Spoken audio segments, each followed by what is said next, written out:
Huh? 36 has got a purport that's one sentence long. As many verses I like.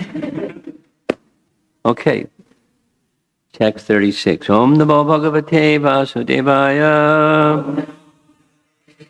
Om Namo Bhagavate Vasudevaya. Om Namo Bhagavate Vasudevaya. Tasyai Vachanti Kalpo Bhud. Kalpo Bhud. Let's try that again. Tasyai Vachante Kalpo Bhud. Yam Padam Yad Padmam Abhichakshate Yad Harir Nabi Sarasa Asiloka Saroruham Tasyai Vachante Kalpo Bhut Yad Padmam Abhichakshate Yad Harir Nabi Sarasa Asiloka Saroruham.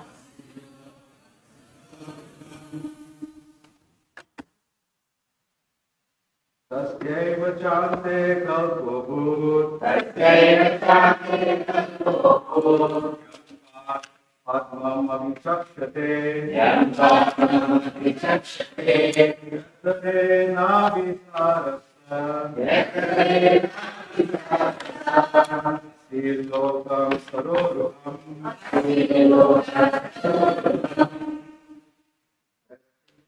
Tasyaiva chante kalpo bhut.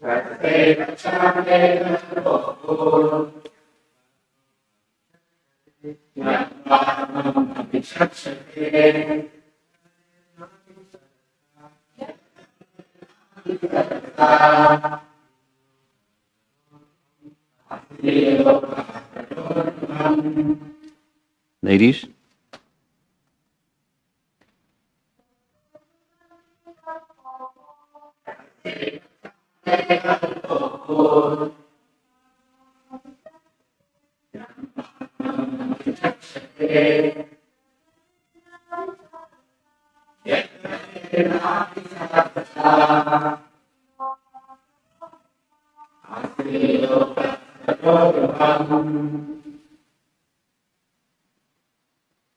Tasya of the Brahma Kalpa. Eva, certainly. Cha, also. Ante, at the end. Kalpaha, millennium. Abhut, came into existence. Yam, which? Padmam, Padma, Abhichakshate, is called. Yat, in which? Harehe, of the personality of Godhead. Nabhi, in the navel. Sara Saha, from the reservoir of water. Asit, there was. Loka, of the universe. Saroruham, lotus.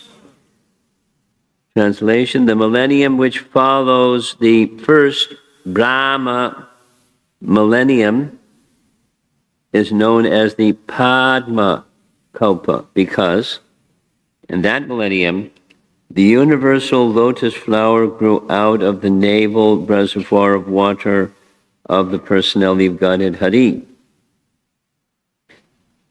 Purport by Srila Prabhupada. The millennium following the Brahma Kalpa is known as Padma Kalpa because the universal lotus grows in that millennium. The Padma Kalpa is also called the Pitri Kalpa in certain Puranas, text 37, Translation. O descendant of Bharata, the first millennium in the second half of the life of Brahma is also known as the Varaha millennium because the personality of Godhead appeared in that millennium as the hog incarnation purport. The different millenniums, known as Brahma, Padma, and Varaha Kalpas, appear a little puzzling for the layman. There are some scholars who think that these kalpas, who think these kalpas to be one and the same. According to Srila Vishwanath Chakravarti, the Brahma kalpa in the beginning of the first half appears to be the Padma kalpa. We can, however, simply abide by the text and understand that the present millennium is in the second half of the duration of the life of Brahma. I'm not going to touch that one. 38. Translation. The duration of the two parts of Brahma's life, as above mentioned, is calculated to be equal to 1 nimesha, less than a second, for the Supreme Personality of Godhead, who is unchanging and unlimited, and is the cause of all causes of the universe. Nice long purport. The great sage Maitreya has given a considerable description of the time of different dimensions, beginning from the atom up to the duration of the life of Brahma. Now, he attempts to give some idea of the time of the unlimited personality of Godhead.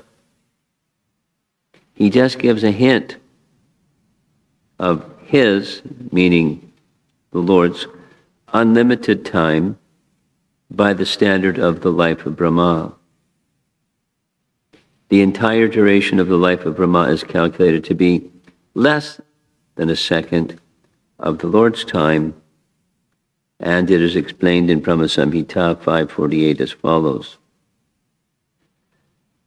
Yasyaika nishvata takala matavalambhya jivanti loma vidaja jagadandanataha Vishnur mahaziha yasha kalabhishesho govindamadi purusham tamaham bhajami. I worship Govinda, the Supreme Personality of Godhead, the cause of all causes, whose plenary portion is Mahavishnu. All the heads of the innumerable universes, meaning the Brahmas, live only by taking shelter of the time occupied by one of his breaths.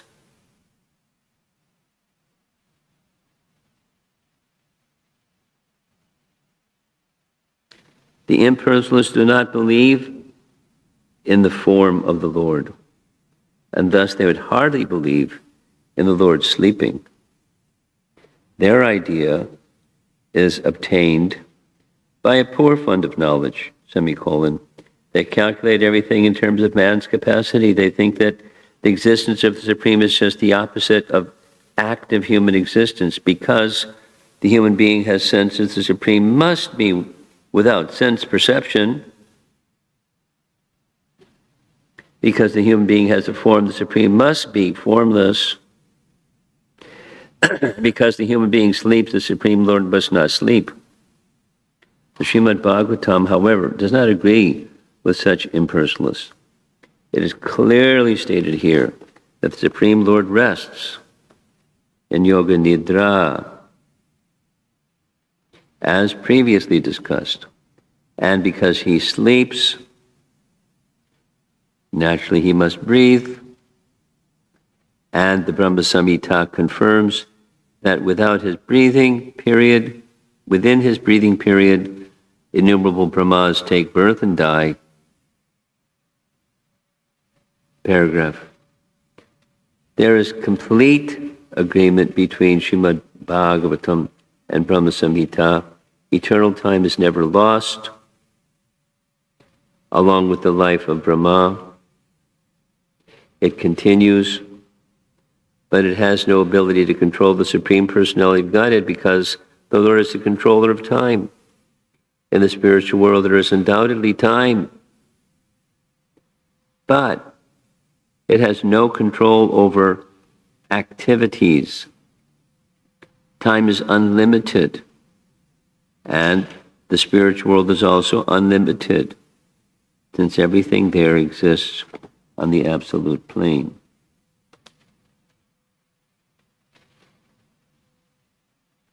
So if Brahma Samhita and Srimad Bhagavatam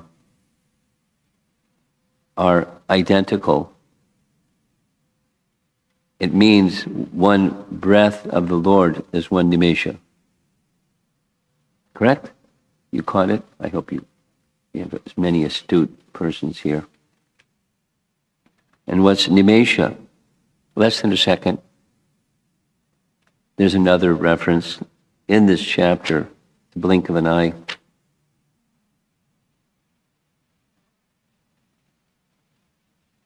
We discussed this a little bit the other day. Maybe it wasn't here. Kshana. Buddhist doctrine is Chana Vijnanavad. That is, consciousness, they in their doctrine is Vijnana is consciousness.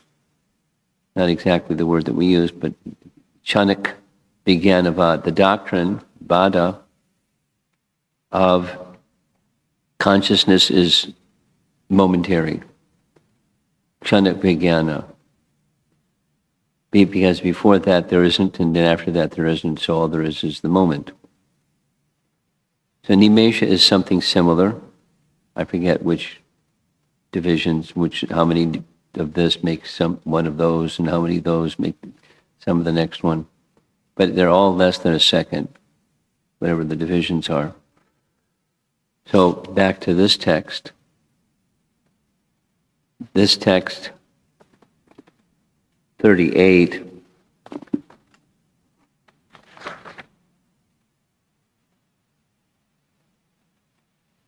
second line, nimesha upacharyate. Nimesha upacharyate. Nimesha upacharyate. Less than a second, nimesha. Upacharyate is so measured. And that's the duration. What is being measured is the duration of Brahma's life. Dvi parada. Because one parada and two paradas together make half and the other half of Brahma's day. So Brahma's day. Brahma's day is one nimesha, is measured by one nimesha of the Lord's kalo yam dvi paradhadhyo nimesha upacharyate.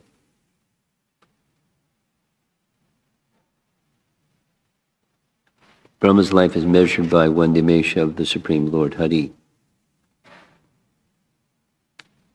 And in Brahma Samhita, he's quoting it, it's one breath, one of the Lord's breaths of Mahavishnu. So he exhales and he inhales. The universes expand, the universes are withdrawn for the duration of one breath. So one breath is the duration of Brahma's life. And one nimesha is the duration of Brahma's life. A equals B, B equals C, A equals C. So that nimesha, less than a second, of Mahavishnu equals the duration of Brahma's life. Now, I'm anticipating we're going to have some smart students here in the audience here, and they're going to say, wait a minute. The Lord has eternal time, so what's a second of eternal time? Anyway. Some of you wanted to ask that one, right? At least you're going to ask that one. It's figurative. It's to give us an idea. It's not that so many seconds makes so many minutes, makes so many hours, makes the life of Mahavishnu, as if he comes into existence and goes out of existence with time as we know it, because he doesn't come and go. What does he do? He manifests and he becomes not manifest. What? Yeah. The word that's used is kala. There's kala and there's kala. Kala means, it's translated different ways. An expansion of an expansion, that makes it easier. Prabhupada's language is a portion of a plenary portion, that makes it a little more puzzling. Plenary portion is like Balaram, Swayam Prakash. Swayam Prakash. He, Balaram, is Swayam Prakash. He's in that category. There's like all this technical language in Chaitanya Charitamrita. If you want, you can go and look at it. Swayam Prakash. It means he's the Prakash, or the manifest form of Swayam, Bhagavan. It also means that he manifests Swayam Bhagavan. It's the Guru function that he manifests Swayam Bhagavan, Swayam Prakash.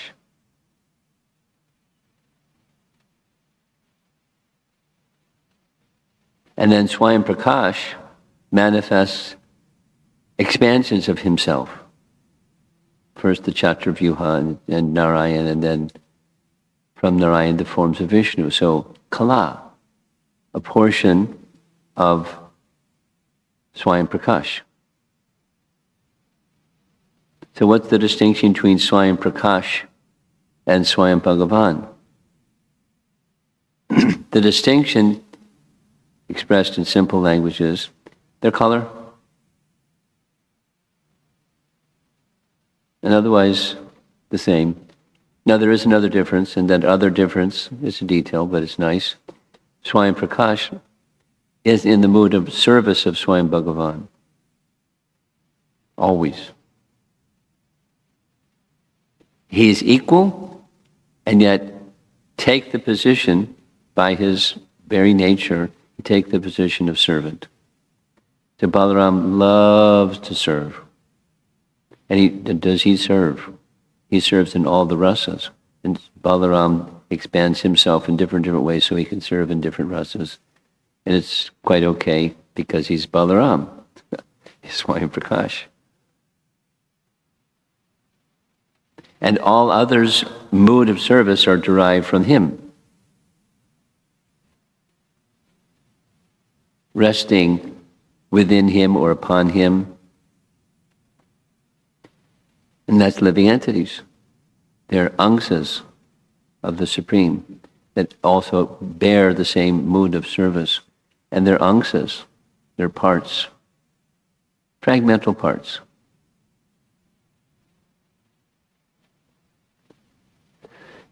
Then there's Kala. And Kala is the Vishnu forms. They're expansions of the expansion.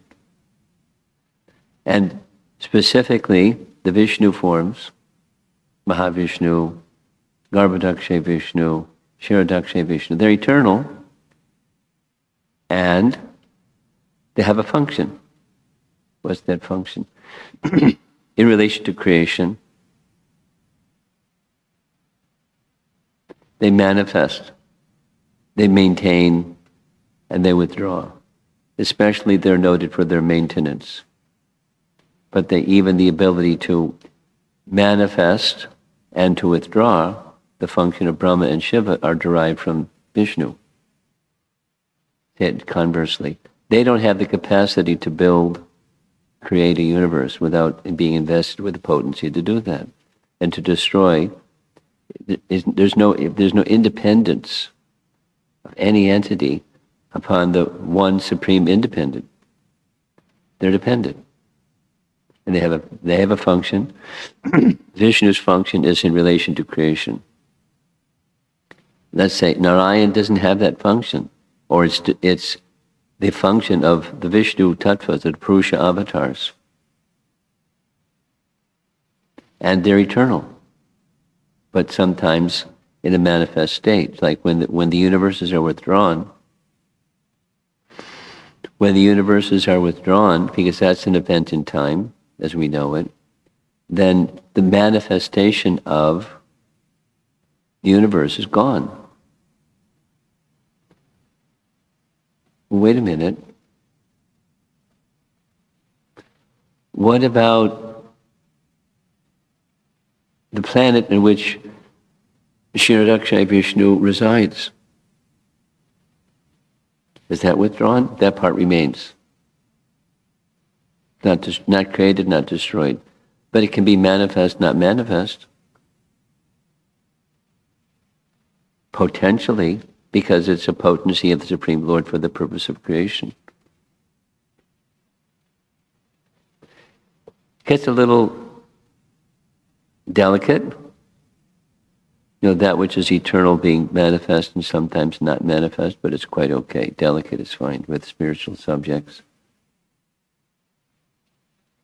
And so back to the verse at hand. During one less than a second of Lord Vishnu is the life of Brahma. But that less than a second is figurative. It's not literal. Read it again.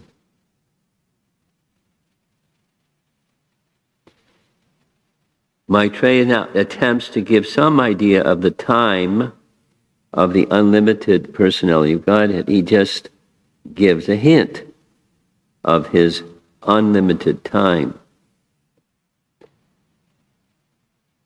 So unlimited means unlimited. It means there isn't time as we know it, because time as we know it has, however long it is, even kshanak,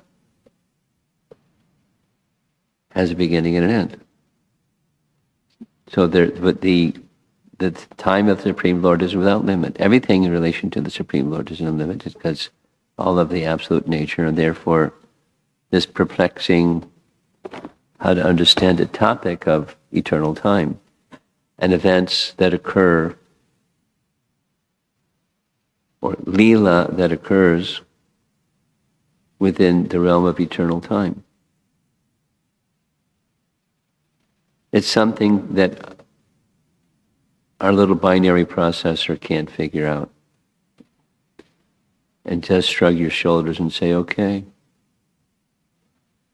it's eternal, and I don't understand it. And it's okay that I don't understand it. There's events that are eternal. There's no beginning and end. What's an event that doesn't have a beginning and an end? Nitya Lila, spiritual events. Sounds like double talk.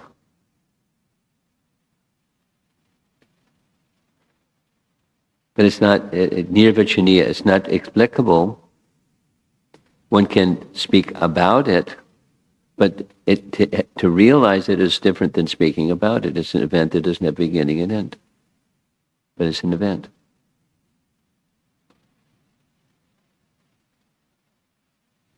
So this is, the whole chapter is calculation of time from the atom, and as Prabhupada has paraphrased in the purport, from the beginning up to this point, it's just time as we know it, past, present, future type of time, not eternal time, but past, present, and future time. And from the smallest unit of time to the universal unit of time, the duration of the universe, to prararthas. And then it goes down into what's a parartha and what's two pararthas and what names do they have and what happens during them.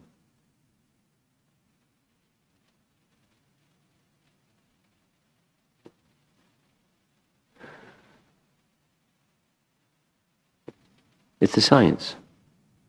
And just this morning I was hearing Prabhupada say, this is not a religion. It's a science. Then he went on to say it's about God, but that because it's about God doesn't make it a religion. It's a science.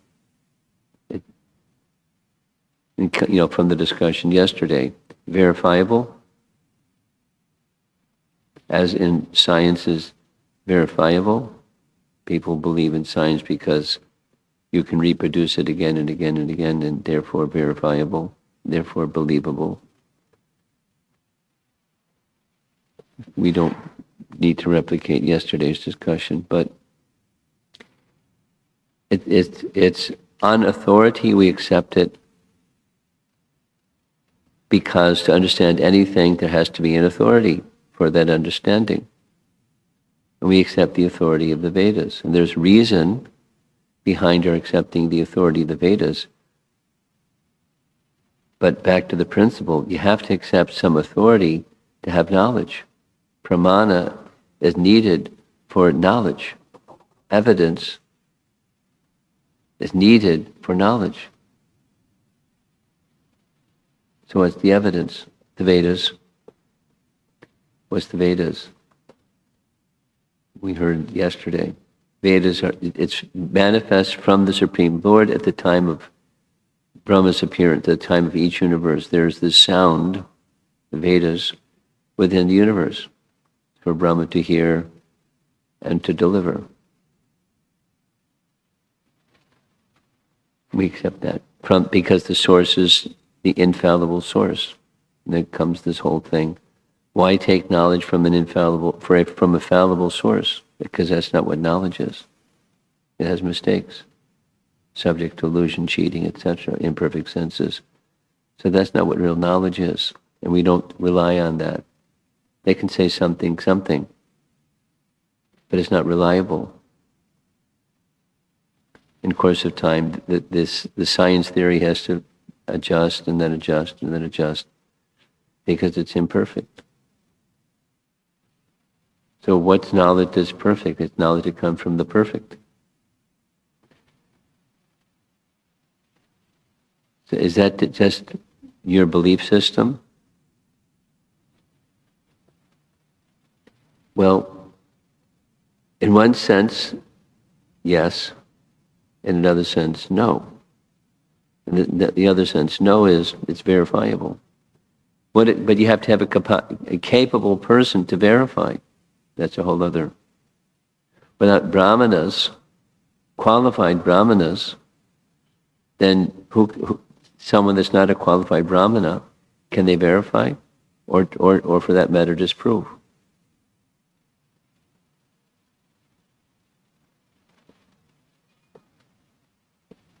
When there's a qualified brahmana, it can be verified through the agency of a qualified brahmana.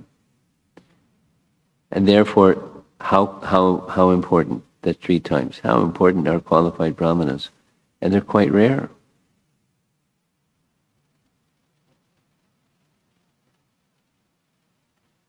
Manushanam sahasreshu kasyad yatati siddhaye yatatam api siddhanam kasyan beti mam tattva. Hardly one knows me in truth. So there's levels of qualification of brahmanas, but the most qualified, very rare. But they have the capacity to demonstrate and to experience the effects of that demonstration. Very special.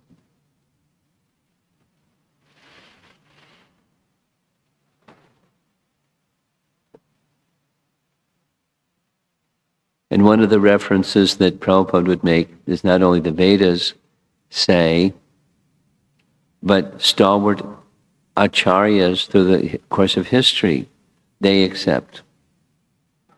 This one, that one, the other one, the other one, the other one. They all are from different schools, but they accept the authority of the Vedas. So we accept the authority of the Vedas on the strength of the superlative authorities through all the course of history of mankind.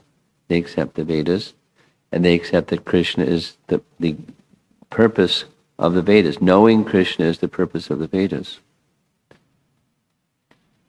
So one more time. How can you know anything? Anything about anything? How can you know? And according to Vedic principle, you have to have proof or pramana. Pramana has different translations, but one of them is proof, evidence, authority. Proof. What's the proof? Then you can go through, there's different direct experience and sense perception and inference and logic, and then there's Shabda Pramana. Aparusheya Shabda Pramana. And then by that method you can know. And without that method you're not going to know. You'll get some idea, but you're not going to know.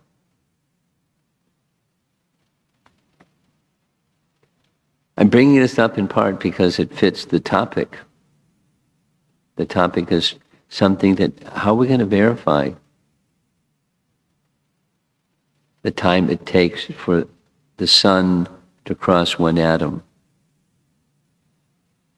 And then so many of those and so many of those, and you get the life of Brahma that is for the duration of one blink or less than a moment of Mahavishnu. How can you verify that?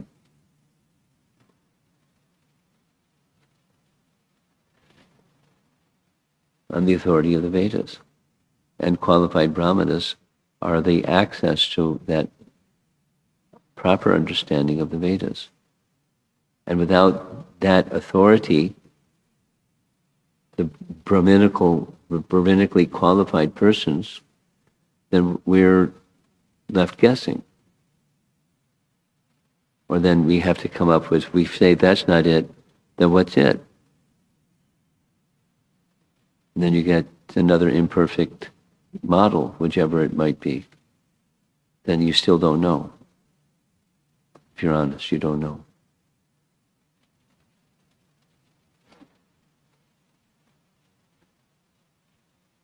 A little story, and then I'm going to end.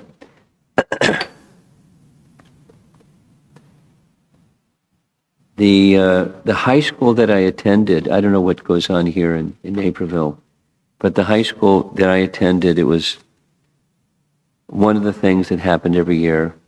There's a group called the American Field Service, AFS. And it's an organization that would have U.S.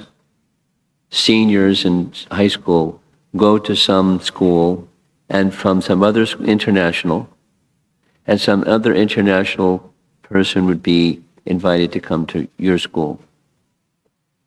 So like a foreign exchange, for different reasons. So when I was a senior in high school, my mother had signed up to be the receiver of someone from AFS. So the person that came was from Japan.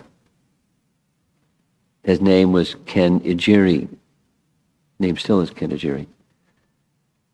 And he was brilliant. And he was bored because the schools in America didn't match his brilliance. And his particular brilliance was in the field of mathematics. Something like Sadaputa's field was also mathematics. It's very empirical. So I hadn't heard from him. He kept in touch with my mother, but one year through my mother, I was invited to host him to visit in New York City because he wanted to visit the the Statue of Liberty. And he knew I was in New York. So he came and I asked, so we were riding in the subway going to the Statue of Liberty because I'd never been to the Statue of Liberty, although I lived in New York. but I knew how to get there. So we were in the subway. And I asked him, what's the current situation with your occupation? He said, I just finished my third PhD. First was in mathematics, second was in physics, and the third one was in biochemistry. He did the third PhD in biochemistry in the University of Michigan, Ann Arbor. And I asked what was the subject. The subject was the cell division of frogs.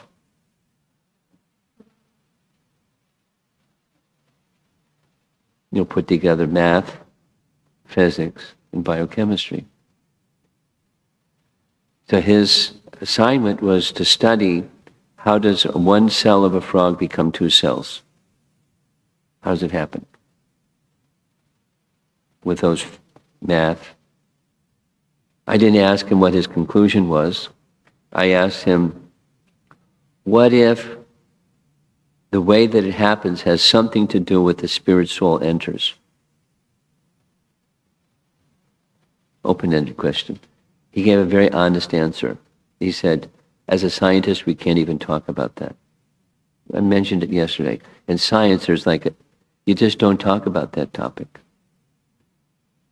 The soul and God, and just not part of science. Now, he was honest enough to say, instead of saying phooey, he just said, as a scientist, we can't talk about it. And I was impressed. I mean, that's honest. It's honest. You can't talk about it. He didn't, that was it. I didn't say that's the cause. And he didn't say, do you believe that's the cause? It's just end of discussion. You can't talk about it. As a scientist, you can't talk about it.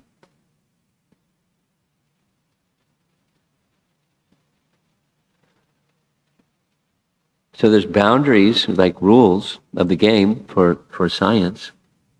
And then for spiritual topics, we have some boundaries. It's like when there's authority from the Vedas on something, just like this previous statement that I said, I'm not going to touch this one, where Vishwanath Chakravarti Thakur, according to Srila Vishwanath Chakravarti, the Brahmakalpa in the beginning of the first half appears to be the Padmakalpa, which sounds like in contradiction to what Srimad Bhagavatam is saying. He doesn't elaborate. Where did Vishwanath Chakravarti Thakur come up with this idea? Must be something from the Vedas. I came across this recently.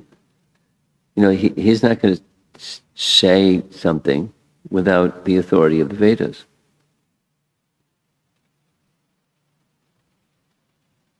And the language that Prabhupada uses is, it appears to be. Vishwanath Chakravarti Thakur said, according to him, the Brahmakalpa in the beginning of the first half appears to be the Padmakalpa. So they're interchangeable terms according to some reference from the Vedas. The idea is, in spiritual circles, we don't make statements without support of those statements from the authority. Because how can you know anything anyways? That's one of the Tattva Sandarbha topic, if you're interested. It's in the first part of Tattva Sandarbha, Pramana Kanda. How do you know anything? He starts, how do you know anything? What to speak of knowing transcendence? How do you know anything? Who can definitively say anything? You have to have evidence to say anything. So then there's types of evidence. And what to speak if you want to know Krishna? That means to know Krishna. Now, according to the evidence, the pramana, bhakti is the means. But, the bhakti realization must be also supported by Shastra. Okay. Nice chapter. Little technical. Discussion?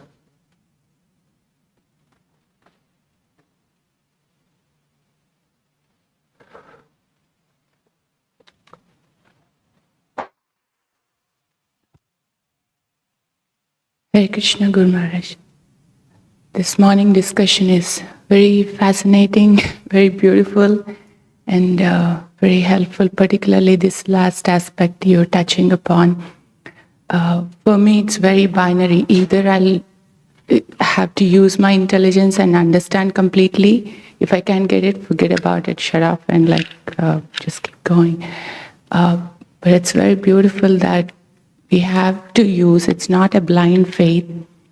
It is a spiritual science. We have to use our intelligence, but also understand to what extent we have the capability to understand and then take the strength from the acharyas. It's very, very helpful, Guru Maharaj. Probably on that, one of the seemingly difficult to understand, I was hearing recently, this 9th chapter of 3rd canto, Lord Brahma wakes up, he takes birth from the lotus stem and prays to the Lord for the knowledge, empowerment, and so on. I thought he's taking birth at the beginning of his life, but apparently looks like it's the beginning of his day. So every morning, it's like quote unquote dies and wakes up and keeps going through his creation and then goes back. It's really difficult for me to understand. I'm not sure you've expressed it the way that it really is. When during his night, it's not that he dies, it's his night. And during his night, there's a partial devastation. He wakes up, he has to recreate that part that was partially devastated. He has him service every day.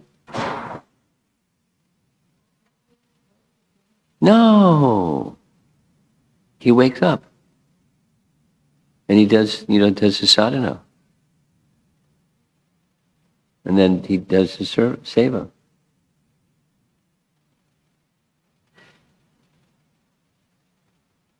When he dies is when the whole universe is withdrawn. That's the end of his life. And he goes back into the body of Mahavishnu. Or wherever he goes. Is that right? Yes, Guru Maharaj, that's what I wanted to clarify because I wasn't... So there you got it. Anything else? The other aspect is, he has such a long duration of life, and he keeps doing that thing. Well, he doesn't have to be the same person, the same jiva. He can be another jiva that takes the post in the next universe. He goes wherever he goes. It depends on, same thing it depends on for you and me. And there are different Brahmas that have different destinations. Different souls take the post, it's because of post. Take the post of Brahma from different, sources or places from which they come.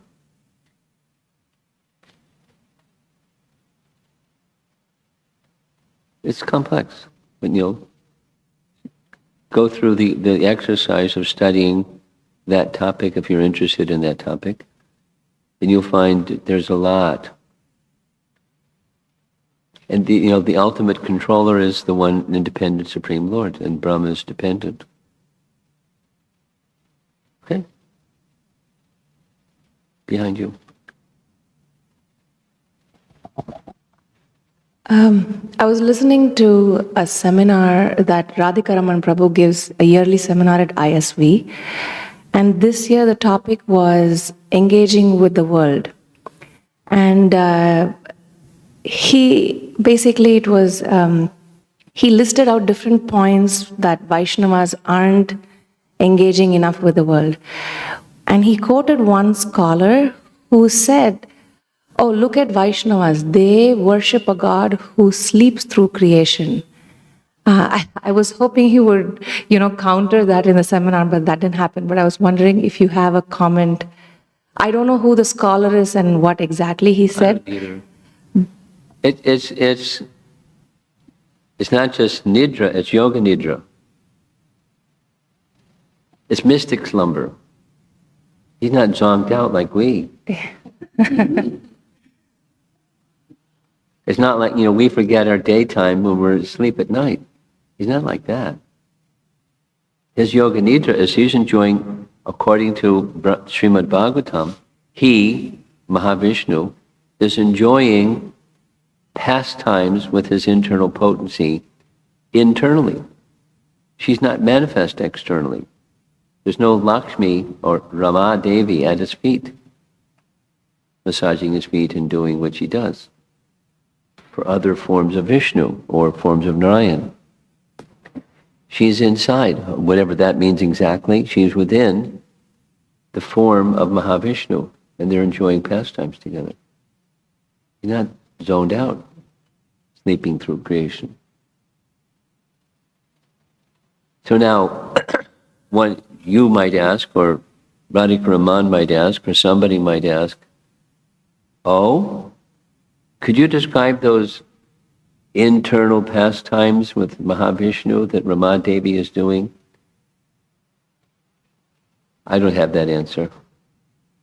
There may be some explanation somewhere. I don't know what that answer is. But it's not, some scholar saying he's asleep. He sleeps through creation. It's going on by his indication and the indication of his expansions. And the expansions are non-different from him. They just have different functions in the matter of creation.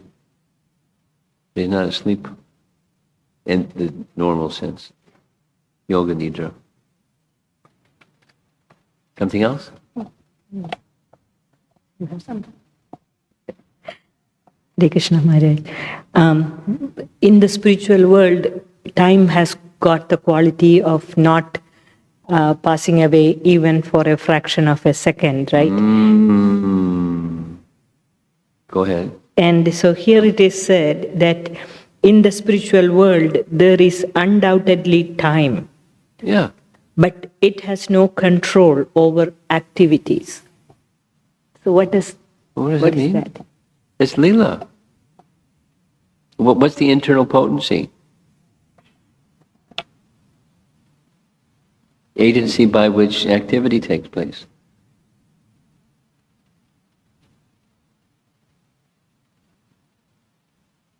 I don't see the problem.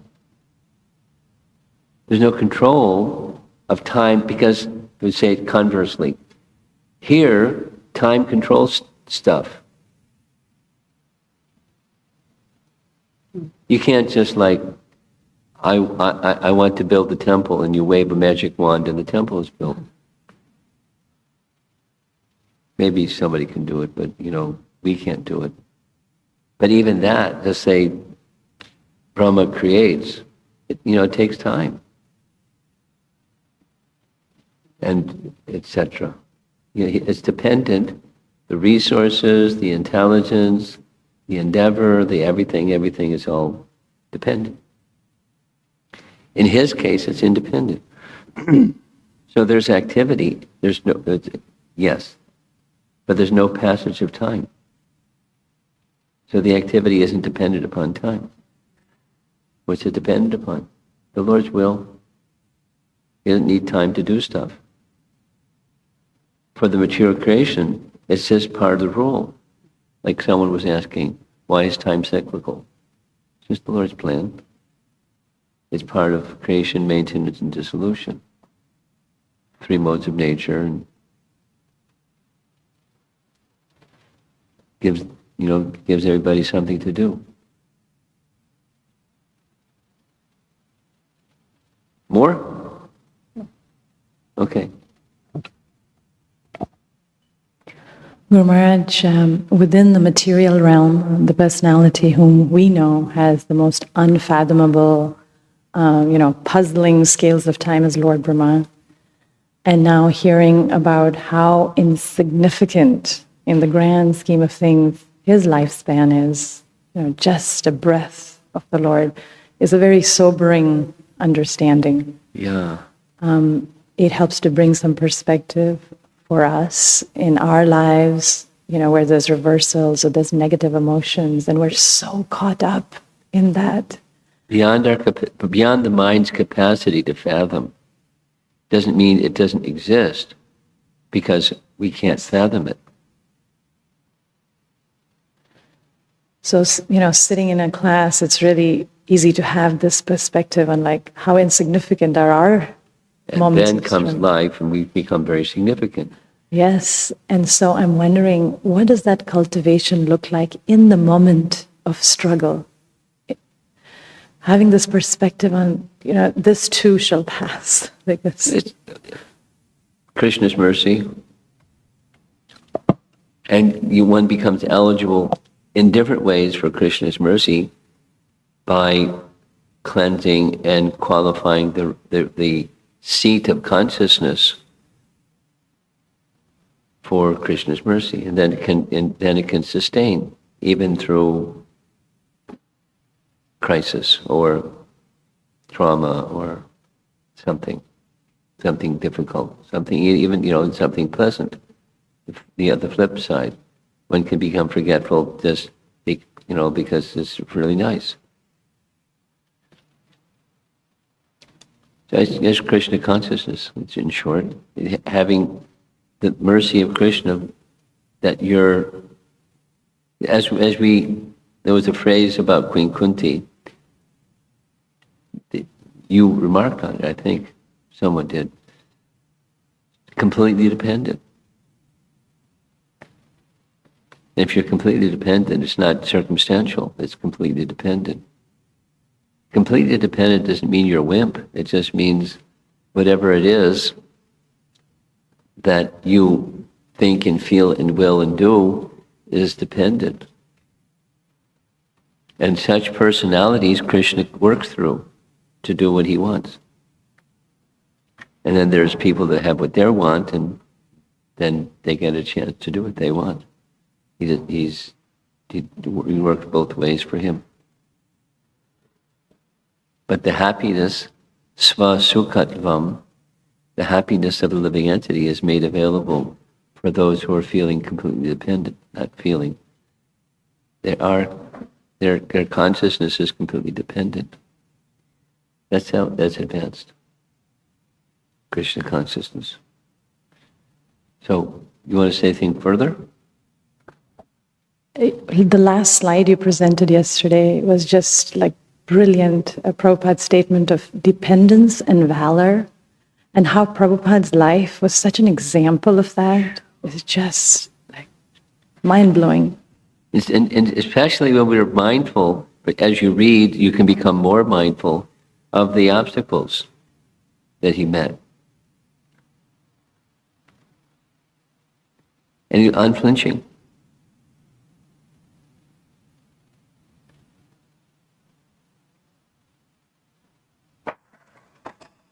And Krishna reciprocated. That Krishna reciprocated doesn't mean it always happened.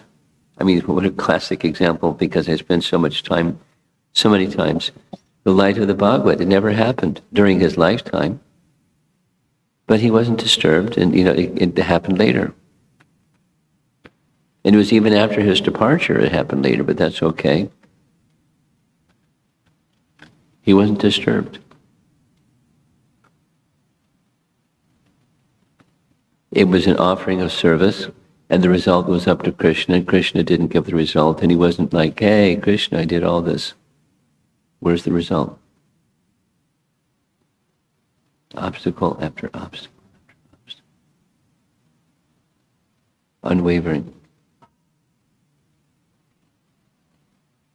Anything else? You have something? Online. Sandhya Mataji's comment in Srimad Bhagavatam 4.24.50, Lord Shiva says that ripples created in the belly of the Lord Vishnu, is very beautiful due to his inhalations and exhalations. considering how long it takes for the Considering duration. how long it takes? Considering how long it takes for the duration of one inhalation and exhalation, how can one observe a ripple? How can one do what? How can one what? How can one observe the ripple? This principle? How can one observe the ripple The that... ripple? Should I read again, Maharaj? What's the ripple? The ripple in the navel. The what? The ripple in the navel of the Lord. Oh. You have to be there. Then you can observe it. I mean, that's one of the things that we heard in Queen Kunti's prayers is they see. But you know, you have to be qualified to see. So if that's your objective, and you die with that objective, maybe you'll get a chance to see whatever your mind is absorbed in at the time of death. Next. This is from Gopal Hari Prabhu. Thank you, Maharaj, for answering my question yesterday about the relevance of Bhagavatam's science to the practical aspects of people's lives. Now, the question is, material science does not assume miracles, although it does not deny the possibility of miracles. In spiritual science, is there a methodology by which people can attain the same as that material science attains in terms of weapon, etc.? In terms of? Weapons. Weapons. In other words, can we offer an alternative to material science? Well, it's the same as we discussed yesterday and the same we discussed today, same point. There has to be a qualified person. And if there's a qualified person, they can do things that unqualified persons think is like fiction or imagination or not real. If I've understood the question correctly, it'd have to have the qualified person.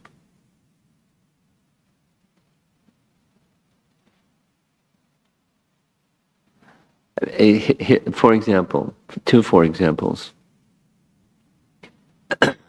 By mantra, there's a Brahmastra. And Prabhupada has indicated Brahmastra is like nuclear weapon.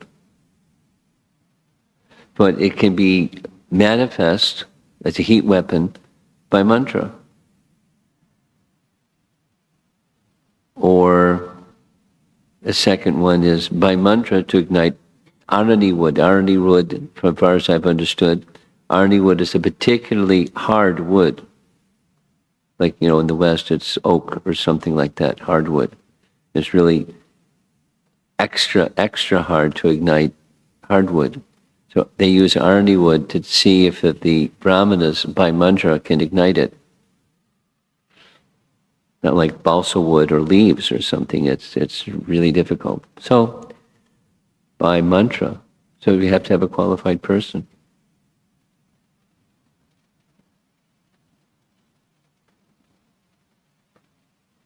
Thank you very much. Prabhupada ki jai.